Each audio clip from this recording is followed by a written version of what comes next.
So, I read a bunch of things on the internet about building a solar heater for my pool. And I decided I'd run a few tests before I put any real money into it. And this is what I came up with. As you can see, I've taken this container, run piping into both sides, put a plexiglass over the front.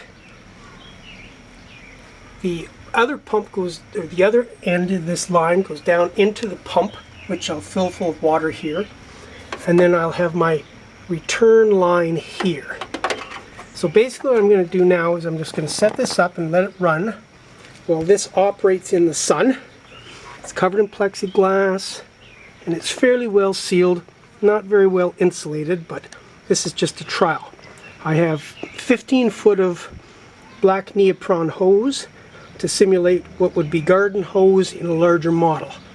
I know the scale to the container isn't as large as it will be with the pool, but basically I'm just going to run the water through and see what the temperature is eventually coming out the other end. From there I can do calculations to find out if it's going to work. As you can see, the water is now coming out of here, through this unit here, back out, and through my hose. I know that's pretty slow flow, but I'm going to measure it and make sure it's in scale for the pool. I'm looking probably about 2 or 3 gallons an hour really is all I need. And that would be about 700 gallons an hour on the pool. Okay, what I've done now is I've just put the water in the shade under that chair so that I can avoid heating it up through the sun and focus more on that little unit.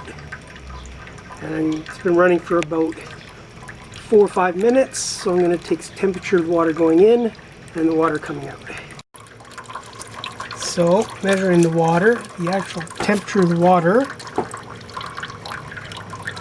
is 78. No, you're not allowed to drink out of it, Dobby.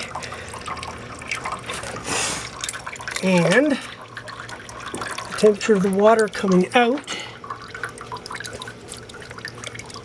is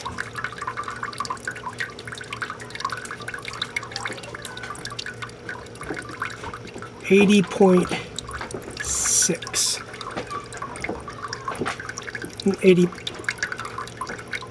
80.6. Okay. So 80.6. And we'll let that run for an hour or so and see what happens. Okay, we've been running now for a little more than an hour, and this has been in direct sunlight, and I've even actually come out a couple times and shifted it so that it stayed in direct sunlight. I've also measured the water flow at about 2.8 gallons an hour. I was aiming for about 2 because I want to do 700 gallons an hour in the pool, so that would be scaling it down appropriately. This would be scaled for a model that's about 4 feet by about 2 feet. So let's measure the water temperature differential. What I also did was I put a couple ice packs in this to keep it somewhat cool. I didn't want the ambient temperature heating it up. So let's do this and see what happens. Okay, we're at, well, I know that ain't right. Put that in there. Okay, the water.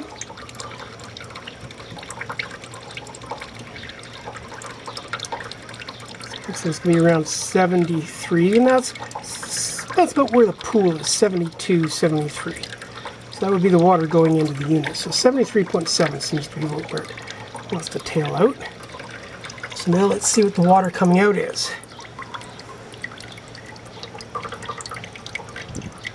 76.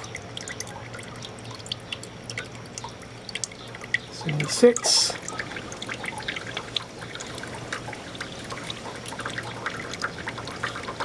74.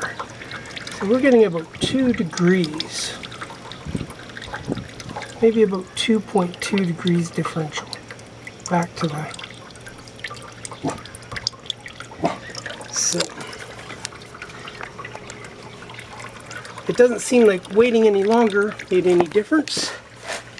It's still about 2 degrees different temperature, and the back of this thing is actually cool. You can feel it's cold from where the water's running through it. The front plate is hot. So that seems to be about it, about 2 degrees. Now we'll do the calculations. Alright, here's the final calculations. Now this is a formula I got off the internet for mixing fluids and coming up with a final temperature. The mass of the initial fluid, delta temperature, meaning change in temperature, the specific gravity of the fluid, the second mass, the delta temperature of that mass, the change in temperature, and its specific gravity. Because I'm mixing water with water, I can just drop the specific gravities. I'm using a 700 gallon an hour pump if I scaled the one I just did. If I scale that one up to match my pool, over 10 hours that would give me 7,000 gallons. The outcome temperature, the temperature in Celsius coming out, is 25.5 minus the final temperature, which is X, into a pool which is 15,000 gallons. And it has a difference of the final temperature minus its starting temperature, which is 24.3. Do the math, do the subtraction, do all that, and you come out with a final mixed temperature after 10 hours of 24.7 from 24.3. So that means over 10 hours at 700 gallons per hour, you raise the temperature 0.5 of a degree Celsius. Pretty much a waste of time.